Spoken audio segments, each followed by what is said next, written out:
நாடு முழுவதும் உள்ள சுங்கச்சாவடிகளை அகற்றாத பட்சத்தில் திட்டமிட்டபடி அக்டோபர் 1ஆம் தேதி காலவரையற்ற வேலைநிறுத்தம் தொடங்கும் என அகில இந்திய மோட்டார் காங்கிரஸ் போக்குவரத்து சம்மேளனம் அறிவித்துள்ளது. டெல்லியில் அகில இந்திய மோட்டார் வாகன காங்கிரஸ் போக்குவரத்து சம்மேளனத்தின் தேசிய கலந்தாய்வு கூட்டம் நடைபெற்றது. இந்த கூட்டத்திற்கு பின் சம்மேளனத்தின் முன்னாள் தலைவர் சண்முகப்பா செய்தியாளர்களை சந்தித்தார். சுங்கச்சாவடிகளால் சரக்கு போக்குவரத்து வணிகம் பெரும் சிரமத்தை சந்தித்து வருவதாக அவர் தெரிவித்தார். இந்த சுங்கச்சாவடி முறையை ஒழித்துவிட்டு வாகன உரிமையாளர்களிடம் சீரான முறையில் வரி வசூல் செய்ய வேண்டும் எனவும் அவர் வலியுறுத்தியுள்ளார். ஒரு மாத காலத்திற்குள் சுங்கச்சாவடிகளை அகற்றாத பட்சத்தில் அக்டோபர் 1ஆம் தேதி முதல் நாடு முழுவதும் காலவரையற்ற வேலைநிறுத்த போராட்டம் தொடங்கும் எனவும் தெரிவித்துள்ளார். இந்த வரியை ஒரு சீரான வரியாக எங்களிடம் வசூலிக்க வேண்டும் என்று நாங்கள் தாழ்மையுடன் கேட்டுக்கொள்கிறோம். இது மத்திய அரசாங்கத்திற்கு பல கடிதங்கள் எழுதியிருக்கிறோம்.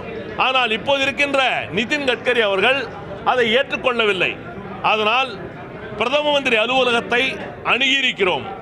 இந்த ஒரு மாதத்திற்குள் தீர்வு ஏற்படவில்லை என்று கடந்த 25ஆம் தேதி நாங்கள் காலவரையற்ற வேலைநிறுத்தத்தை இன்று அக்டோபர் 1ஆம் தேதி முதல் காலவரையற்ற வேலை நிறுத்தத்தை all India motor transport Congress அனைத்து மாநிலங்கள் சார்பாக அறிவித்திருக்கிறது. சுமார் 72 லட்சம் வாகனங்கள் அகில இந்தியாவிலேயே ஓடாது என்பதை குறிப்பாக தெரிவித்துக் கொள்கிறோம்.